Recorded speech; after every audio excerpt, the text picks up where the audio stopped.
Seorang nenek yang tinggal di dekat rumahnya akan dijadikan tumbal untuk meraih keinginannya.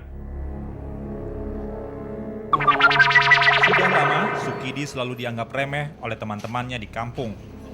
Tak ada yang menyangka kalau perlakuan kepada Sukidi itu akan berbuntut panjang. Kesal karena terus-menerus direndahkan, Sukidi menjadi gelap mata. Yang ada dalam benaknya hanyalah memberi pelajaran pada orang-orang yang sedang mencemoohnya.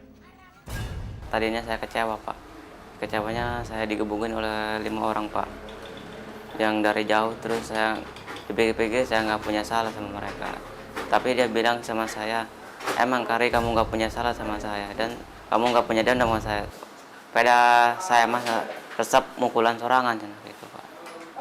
5 kali mukulan gitu, Pak.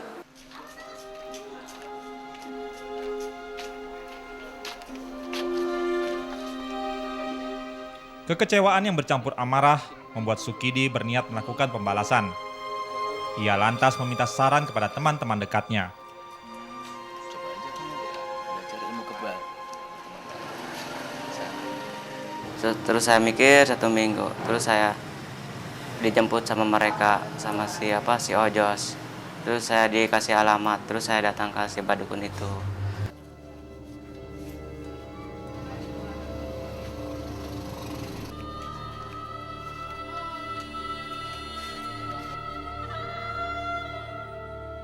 Meski awalnya sempat ragu, namun Sukidi yang telah dikuasai emosi akhirnya mengiyakan anjuran itu. Setibanya di sana, ia menumpahkan semua keluh kesah kepada sang dukun.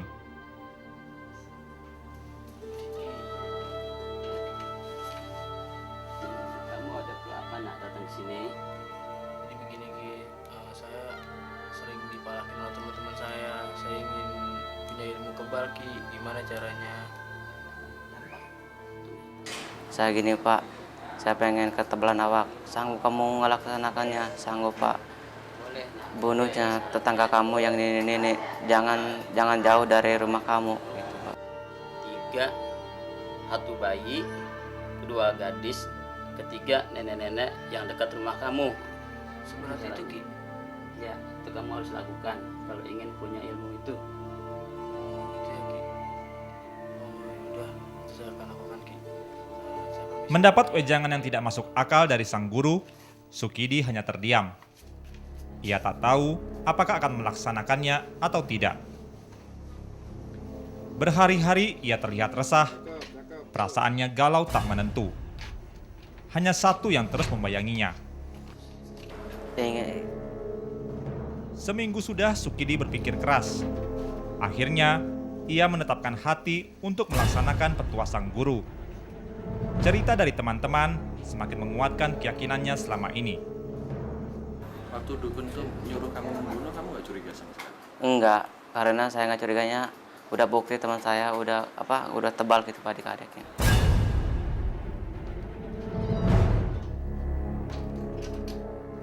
Rencana pun disusun. Target sasaran juga telah ditetapkan. Seorang nenek yang tinggal di dekat rumahnya akan dijadikan tumbal untuk meraih keinginannya.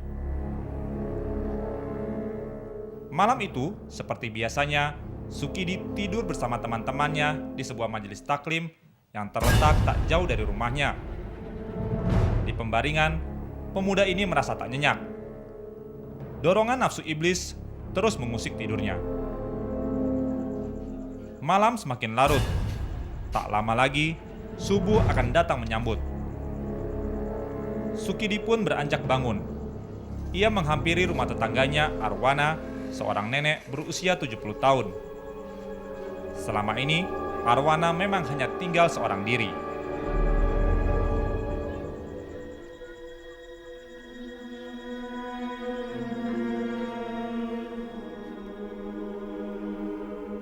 Melalui salah satu pintu rumahnya, Sukidi berhasil masuk dan mendapatinya tengah tertidur lelap.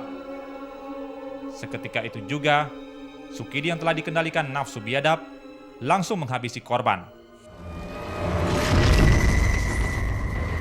Setelah masuk langsung nggak lihat-lihat itu, langsung gapung langsung dicekek gitu Pak.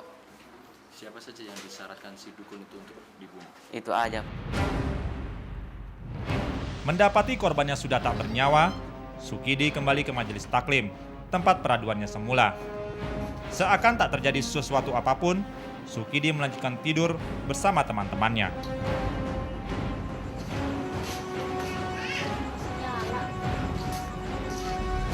Pagi harinya, sejumlah teka-teki mulai muncul. Berawal dari kecurigaan salah seorang tetangga Arwana yang mendapati lampu masih menyala meski hari telah terang. Arwana yang dikenal rajin bangun pagi juga tak kunjung keluar rumah meski mentari telah menyingsing. Sungguh tak seperti biasanya. Sang tetangga lalu melapor ke Wawan, keponakan korban yang masih tinggal berdekatan. Wawan pun bergegas menuju rumah sang bibi. Betapa terkejutnya Wawan saat mendapati bibinya sudah tak lagi bernyawa. Kok katanya di sini ada tanda-tanda merah. Terus di sini katanya memar-memar katanya. Belum lagi dari telinga ya ada keluar darah gitu. Kaget semuanya. Berjalan aja, udah beres itu. Rasa penasaran membuat keluarga Arwana berusaha mencari sebab kematian yang sebenarnya.